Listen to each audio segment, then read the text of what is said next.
Imagine this. You're sitting at a long oak table in a grand castle hall. A roasted boar sits in the middle, beer flows like a river, and minstrels play in the corners. It all looks like something straight out of a beautiful historical movie. But there's one thing those movies never show you: the smell. Medieval Europe didn't smell like roses and fresh-baked bread.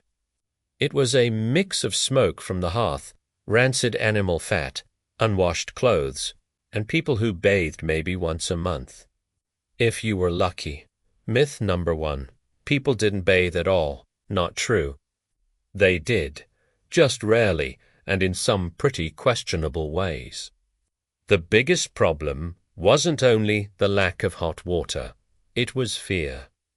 Doctors at the time warned that frequent bathing opened the pores and let sickness seep into your body.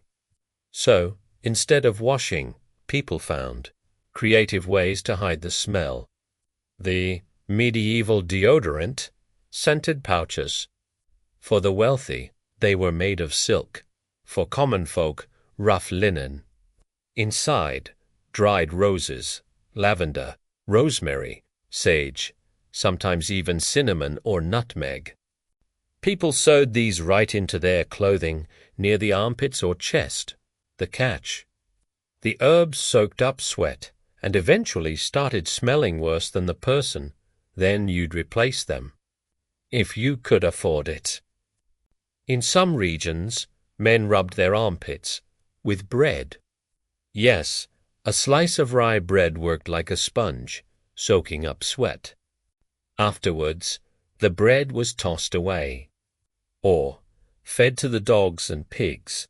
Imagine your dog happily chewing on yesterday's armpit.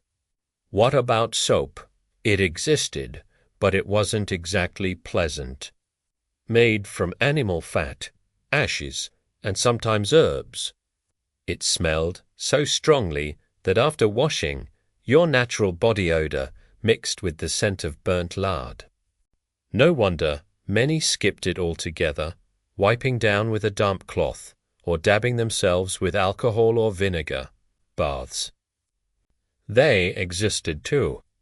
In larger towns, there were public bathhouses where men and women often bathed together. But here's the problem. These places became more than just spots for washing. They became places for entertainment.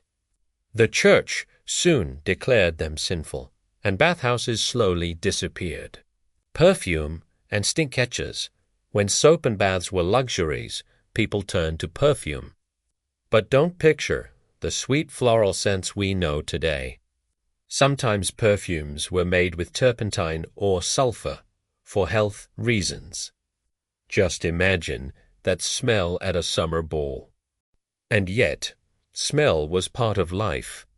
Historians say medieval people were simply used to it and didn't see it as disgusting. In fact, a faint scent of sweat was considered a sign of health and vitality. So next time you picture yourself in a gorgeous medieval gown or shining knight's armor, remember, the air around you wouldn't smell like fresh bread. It would smell like smoke, sweat, fat, and a little lavender pouch desperately trying to fight it all.